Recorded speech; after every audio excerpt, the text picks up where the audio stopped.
এই যে ইভেকশ্যন কৰা হ'ল বা হ'বলৈ গৈ আছে, আমি সকলোৱে জানো এটা বিশেষ সম্প্ৰদায়ৰ মানুহক টাৰ্গেট কৰি লোৱা হৈছে। মুখ্যমন্ত্ৰীৰ ভাষাত এয়া মিয়া বাংলাদেশী। মই জানিব বিচাৰিছোঁ, এই যে ইভেকশ্যন কৰা হোৱা মিয়া বাংলাদেশীবিলাক কিমান বাংলাদেশলৈ পঠোৱা হ'ল বা এতিয়া ক'ত আছে?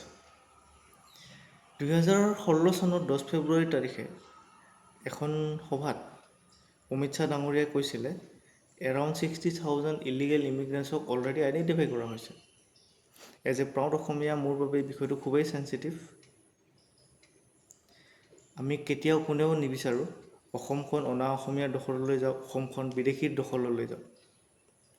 আজি কেন্দ্ৰত 12 বছৰৰ পৰা বিজেপি চৰকাৰ, অসমত 10 বছৰৰ পৰা বিজেপি চৰকাৰ। অৰ্থাৎ বিজেপিৰ ভাষাত যদি ক'বলৈ যাওঁ তেতিয়াহ'লে ডাবল ইঞ্জিনৰ চৰকাৰ। অসমত এতিয়া ডাবল ইঞ্জিনৰ চৰকাৰ চলি আছে। এই 60,000 কিমান বাংলাদেশলৈ পঠালে বিজেপি চৰকাৰে, সেই বিষয়ে জানিবলৈ আজি মই MHA মিনিষ্ট্ৰী অফ হোম এফেয়াৰ্ছৰ যিটো অফিচিয়েল ৱেবছাইট আছে তাত গ'লোঁ আৰু যিখিনি তথ্য পালোঁ সেইখিনি মই আপোনালোকৰ আগত দাঙি ধৰিবলৈ চেষ্টা কৰিছোঁ। এইখন ইমেজত 2004 চনৰ পৰা 2012 চনলৈকে ইয়াৰ ৱাইজত ডাটা আছে। আপুনি বিচাৰিলে স্ক্ৰীনশ্বট লৈ ল'ব পাৰে। 2004 চনৰ 29,000, 2005 চনত 35,000, এনেকৈ তালিকাখনত দিয়া আছে। আৰু এইখন UPA চৰকাৰৰ দিনৰ, অৰ্থাৎ কংগ্ৰেছ চৰকাৰৰ দিনৰ।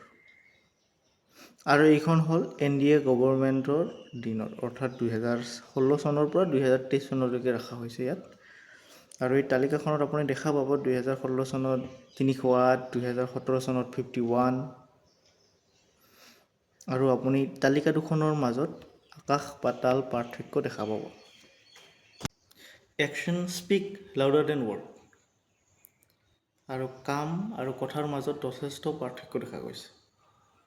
অসমৰ কোনেও এজন অসমীয়াই নিবিচাৰে যে অসমত এজনো ইলিগেল বাংলাদেশী থাকক বা বিদেশী থাকক, লাগিলে সি অসমীয়া এজন মুছলমানেই হওক বা হিন্দুৱেই হওক।